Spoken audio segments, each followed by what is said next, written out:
From Washington, this is VOA News.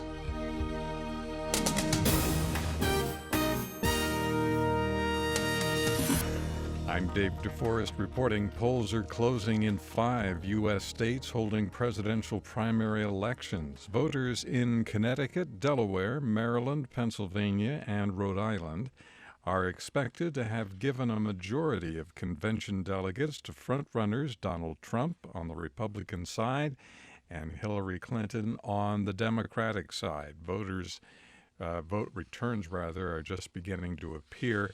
Trump got good news Tuesday when the NBC News SurveyMonkey poll released figures that indicate that he has 50% support from Republican voters.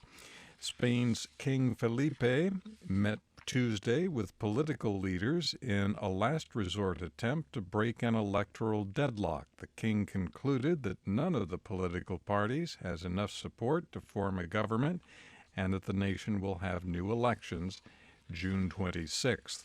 The United States deployed F-22 fighter jets to Romania as a sign of support for NATO's Eastern European allies facing aggression from Russia.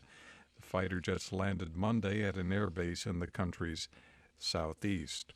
South Sudan rebel leader Riek Machar returned to the capital on Tuesday after 2.5 years of civil war and was sworn in as the country's top vice president.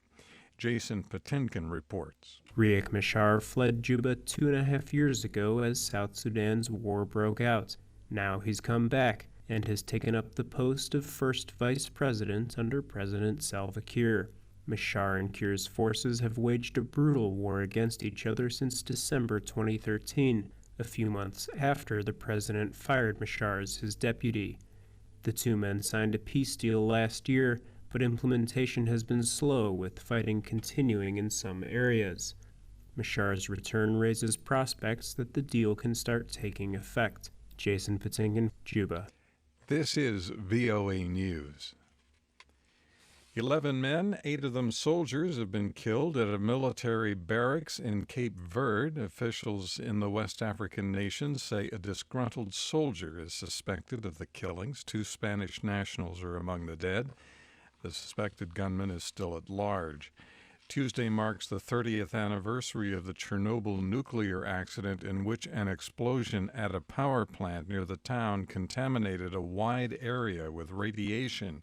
United Nations Secretary General Ban Ki-moon spoke today about the desolation he witnessed when he visited the area. The reactor encased in concrete, the empty villages, and the sense of broken lives made a deep impression on me. Let us never forget Chernobyl. More than 200 tons of uranium are still inside the reactor site, fueling fears that new radiation leaks could occur in the area. A poll released Tuesday indicates 6 out of 10 Brazilians believe new elections could resolve the country's political crisis. The Ibope poll showed 62% of Brazilians want President Dilma Rousseff and Vice President Michel Temer to step down so new elections can be held. Some Venezuelans were surprised Monday by rolling 4-hour electricity blackouts. The blackouts are due to a drought that has rendered hydroelectric power plants nearly useless. The government says the power outages will last 40 days. An al-Qaeda-affiliated group has claimed responsibility for the killing of a Bangladeshi gay rights activist and his friend. Ansar al-Islam said on Twitter it killed Shulhaz Manan and Tane Mojumdar on Monday, calling the 2 pioneers of practicing and promoting homosexuality in Bangladesh. White House spokesman Josh Earnest spoke about the killing. Mr. Manan set an example of dignity, courage, and selflessness, and his legacy will live on in the causes that he championed. Several witnesses told police the assailants shouted Allahu Akbar while fleeing. The killings resemble the murders of several secular bloggers and activists in Bangladesh over the past few years.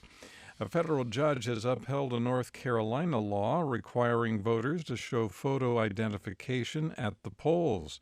Tuesday's ruling by U.S. District Judge Thomas Schroeder in Winston-Salem is a victory for Republicans who contend the law is needed to prevent voter fraud. A U.S. general said Tuesday the number of foreign fighters entering Iraq and Syria to join the Islamic State group has dropped to a tiny fraction of those entering the country a year ago. Deputy Commander for Operations and Intelligence for the U.S.-led coalition, Major General Peter Peterson, spoke to reporters from Baghdad. I'm Dave DeForest in Washington. That's the latest world news from VOA.